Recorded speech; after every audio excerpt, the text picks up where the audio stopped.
Hi dears, Mahalakshmi ഇന്നത്തെ എപ്പിസോഡിലേക്ക് എല്ലാവർക്കും സ്വാഗതം. അങ്ങനെ മേഘനാഥനും വാമനൊക്കെ ആണെങ്കിൽ ആകെ മൊത്തം ഒരു അവസ്ഥയിലൂടെയാണ് കടന്നു പോകുന്നത്. പൈസയൊന്നും തന്നെ ഇല്ല. എന്നാൽ കരുണയുടെ ഭീഷണിയാണെങ്കിൽ എപ്പോഴും തന്നെ നമ്മുടെ വാമൻ്റെ പിന്നാലെയുണ്ട്. അങ്ങനെ പ്രതാപനാണെങ്കിൽ കരുണാലയത്തിലിരിക്കുന്ന സമയത്ത് തന്നെയാണ് പ്രതാപന് ഒരു കോള് വരുന്നത്. ആ സമയത്ത് തന്നെയാണ് വാമൻ അങ്ങോട്ടേക്ക് എത്തുന്നത്. വാമൻ പറയുന്നുണ്ട്, നിൻ്റെ മോള് എന്നെ ഭയങ്കരമായിട്ട് ഭീഷണിപ്പെടുത്തുന്നുണ്ട്. 5 ലക്ഷം എന്നൊക്കെ പറഞ്ഞാൽ അതൊന്നും പെട്ടെന്ന് കിട്ടാൻ പോകുന്ന സാധനം പ്രതാപ, അതിനൊക്കെ ഒരുപാട് കാര്യങ്ങൾ ചെയ്തു തീർക്കണം. എന്നാൽ മാത്രമേ അപ്പം നമ്മുടെ പ്രതാപം പറയുന്നുണ്ട്, അവൾ പറഞ്ഞിട്ടുണ്ടെങ്കിൽ അതിൽ തക്കതായ കാര്യങ്ങളുണ്ട്. എൻ്റെ മോളിപ്പോൾ അവിടെ അടിമപ്പണി ചെയ്യാണ്. അവൾക്ക് സത്യങ്ങളെല്ലാം തുറന്നു പറഞ്ഞു കഴിഞ്ഞാൽ എന്തായാലും നിങ്ങൾ കൊടുക്കും, ഞങ്ങൾക്ക് യാതൊരു കുഴപ്പവും ഇല്ലെന്നൊക്കെ പ്രതാപം പറയുന്നുണ്ട് വാമനോടായിട്ടാണെങ്കിൽ. ആ സമയത്താണ് പ്രതാപന് ഒരു കോള് വരുന്നത്.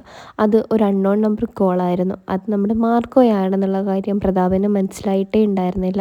അങ്ങനെ പ്രതാപം പറയുന്നുണ്ട്, ഇതാരാണ്, എന്തിനാ വിളിച്ചതെന്നൊക്കെ ചോദിക്കുമ്പോൾ നമ്മുടെ മാർക്കോ പറയുന്നുണ്ട്, ഞാൻ ഒരു അപരിചിതനാണ്.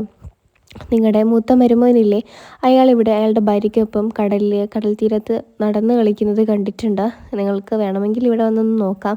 അയാൾ ഇത്രയും കാര്യം വീൽ ചെയറിലായിരുന്നില്ലേ, അയാൾ എഴുന്നേറ്റ് നടന്നു എന്നൊക്കെ പറയാൻ വേണ്ടിയിട്ട് വിളിച്ചതാണെന്നൊക്കെ പറയുന്നുണ്ട്. അപ്പോൾ പെട്ടെന്ന് തന്നെ നമ്മുടെ വാമനാണെങ്കിൽ ചോദിക്കുന്നുണ്ട്, എന്താണ് പ്രതാപ, എന്തു പറ്റി എന്ന് ചോദിക്കുമ്പോൾ പ്രതാപം പറയുന്നുണ്ട്, അത് പിന്നെ നമ്മുടെ കണ്ണൻ അവിടെ കടൽ തീരത്ത് അവൻ്റെ ഭാര്യയ്ക്കൊപ്പം നടന്ന് കളിക്കുന്നത് ഒരാൾ കണ്ടിട്ടുണ്ട്, അത് പറയാൻ വേണ്ടി വിളിച്ചതാണ് എന്ന് പറയുമ്പോൾ നമ്മുടെ പ്രതാപനും വാമനാണെങ്കിൽ പെട്ടെന്ന് തന്നെ അങ്ങോട്ടേക്ക് പോകുന്നുണ്ട്. എന്തായാലും അവൻ്റെ ചികിത്സ മുടങ്ങിയിട്ട് ഇപ്പോൾ കുറേ നാളായില്ലേ, അവനിപ്പോൾ തോമസ് വൈദ്യൻ്റെ അടുത്തേക്ക് പോകാറ് പോയില്ല. ചിലപ്പോൾ അവന് കാലിന് ശക്തിയൊക്കെ തിരിച്ചു കിട്ടിയിട്ടുണ്ടാവും, അതായിരിക്കും അതിൻ്റെയൊക്കെ ഒരിത്. എന്തായാലും നമുക്ക് രണ്ടുപേർക്കും കൂടെ പോയി നോക്കാം. സത്യങ്ങളെല്ലാം മനസ്സിലായാൽ പിന്നെ നമ്മൾ ജീവിച്ചിരുന്നിട്ട് കാര്യമേ ഇല്ല. കാരണം കണ്ണൻ എഴുന്നേറ്റ് നടന്നാൽ അത് ഭയങ്കര ഒരു അപകടമാണ് നമുക്കെതിരെ എന്നൊക്കെ വാമൻ പറയുന്നുണ്ട്. അങ്ങനെ പ്രതാപനെയും കൊണ്ടിട്ട് വാമനാണെങ്കിൽ കടൽ തീരത്തോട്ട് പോകുന്നുണ്ട്. കടൽ തീരത്തെത്തിയപ്പം നമ്മുടെ പ്രതാപനാണെങ്കിൽ പറയുന്നുണ്ട്, നീ ഇവിടെ ഇരിക്കും, ഞാൻ പോയി നോക്കിയിട്ട് വരാമെന്നൊക്കെ വാമനോട് പറയുന്നുണ്ട്. അതുകൊണ്ട് തന്നെ വാമൻ കാറിലിരിക്കുന്നുണ്ട്. ആ സമയത്താണ് നമ്മുടെ പ്രതാപനാണെങ്കിൽ അങ്ങോട്ടേക്ക് പോയിട്ട് അവിടെ തന്നെ നോക്കുന്നത്. പക്ഷേ കടൽ തീരത്ത് തന്നെ ആരും തന്നെ അവിടെ ഉണ്ടായിരുന്നില്ല.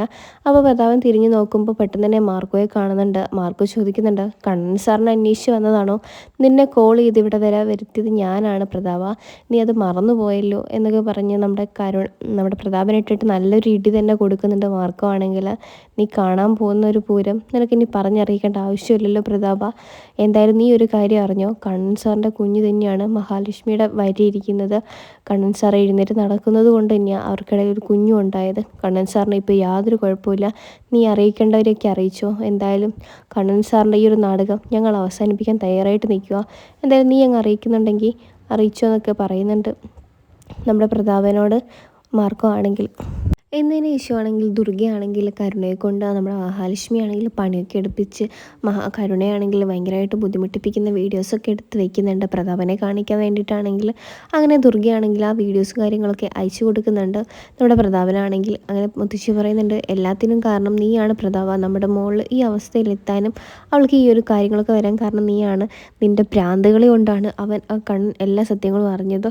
എല്ലാത്തിനും നീയാണ് എൻ്റെ മോളെ ഇങ്ങനെ ആക്കിയത്. അവളെ രാജകുമാരിയെ പോലെ ഞാൻ നോക്കിയതല്ലേ, എന്നിട്ട് നീ എന്താ ഇപ്പോൾ ചെയ്ത് വെച്ചേക്കുന്നത് പ്രതാപ എന്നൊക്കെ ചോദിക്കുന്നുണ്ട്. അപ്പോൾ മുത്തശ്ശിയോട് പറയുന്നുണ്ട്, അമ്മേ അതൊക്കെ ഈ ഒരു അവസ്ഥയിൽ പറ്റിപ്പോയതാണ്, ഞാനൊന്നും അറിഞ്ഞുകൊണ്ടല്ലെന്നൊക്കെ പ്രതാപനാണെങ്കിൽ പൊട്ടിക്കരഞ്ഞുകൊണ്ട് പറയുന്നുണ്ട്. എൻ്റെ മോൾ ഇനി വിഷമിച്ചുകൂടാ, അവൾ ഇത്രയും കാലം രാജകുമാരിയെ പോലെ ജീവിച്ചിട്ടുണ്ടെങ്കിൽ ഇനി മരിക്കോളം അങ്ങനെ തന്നെ അവളെ ജീവിപ്പിക്കും, എന്താ ഇപ്പോൾ ചെയ്യുക എന്നുള്ള രീതിയിലൊക്കെ ആലോചിക്കുന്നുണ്ട് പ്രതാപനാണെങ്കിൽ. മഹാലക്ഷ്മി ആണെങ്കിൽ ഇത്രയും കാലം കാര്യം ആഗ്രഹിച്ചത് എന്താണോ അത് തന്നെ സാധിച്ചെടുക്കുകയും ചെയ്തിട്ടുണ്ട്. കരുണയെ കൊണ്ട് എല്ലാ ജോലികളും മഹാലക്ഷ്മി ആണെങ്കിൽ എടുപ്പിക്കുന്നുണ്ട്.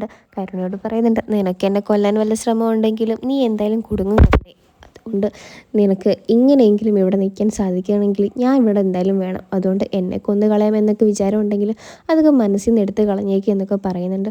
അപ്പോൾ കരുണ മനസ്സിൽ കഴിക്കുന്നുണ്ട്, ആ വാമന് വേണ്ടിയിട്ട് ഞാൻ എന്തിനാണ് ഇങ്ങനെ സഹിച്ചും പുറത്തു നിൽക്കുന്നത്, എനിക്കതിൻ്റെ ആവശ്യമില്ലല്ലോ എന്നുള്ള രീതിയിലൊക്കെ ഇങ്ങനെ കരുണ ആലോചിക്കുന്നുണ്ട്. അപ്പോൾ കണ്ണനാണെങ്കിൽ പറയുന്നുണ്ട് കരുണയോടാണെങ്കിൽ, നീ സത്യങ്ങളും എന്താണെങ്കിലും ഞാനത് മനസ്സിലാക്കിയതുകൊണ്ടാണ് കരുണേ നിന്നെ ഈ ഒരു അവസ്ഥയിൽ ഞാൻ എത്തിച്ചിരിക്കുന്നത്. നിന്നെ വേദനിപ്പിച്ചാലേ നിൻ്റെ അച്ഛനെയും വേദനിപ്പിക്കാൻ കഴിയുള്ളൂ, അതുകൊണ്ടാണ് ഇങ്ങനെയൊക്കെ ചെയ്യുന്നത്. എന്തായാലും നിനക്കിവിടെ ഓടിപ്പോകണം എന്നൊക്കെ തോന്നിയാലും പോലീസ് ആ സമയം നിൻ്റെ വീട്ടിലെത്തും എന്നൊക്കെ പറയുന്നുണ്ട്. അതിനുശേഷമാണെങ്കിൽ മാർക്കോയുടെ നമ്മുടെ കണ്ണൻ പറയുന്നുണ്ട് പ്രതാപനെ എത്രയും പെട്ടെന്ന് തന്നെ കൊല്ലണം എന്നുള്ള കാര്യങ്ങളൊക്കെ ഏർപ്പാടാക്കാൻ വേണ്ടിയിട്ട് കണ്ണൻ പറയുന്നുണ്ട് മാർക്കോയോടാണെങ്കിൽ. ഇനിയിപ്പോൾ എന്തായി തീരുമെന്നൊക്കെ നമുക്ക് കാത്തിരുന്ന് കാണാം. ഈ ഒരു സീരിയൽ ഇഷ്ടമാണെങ്കിൽ ചാനൽ സബ്സ്ക്രൈബ് ചെയ്ത് സപ്പോർട്ട് ചെയ്ത് കൂടെ കൂടിക്കോ.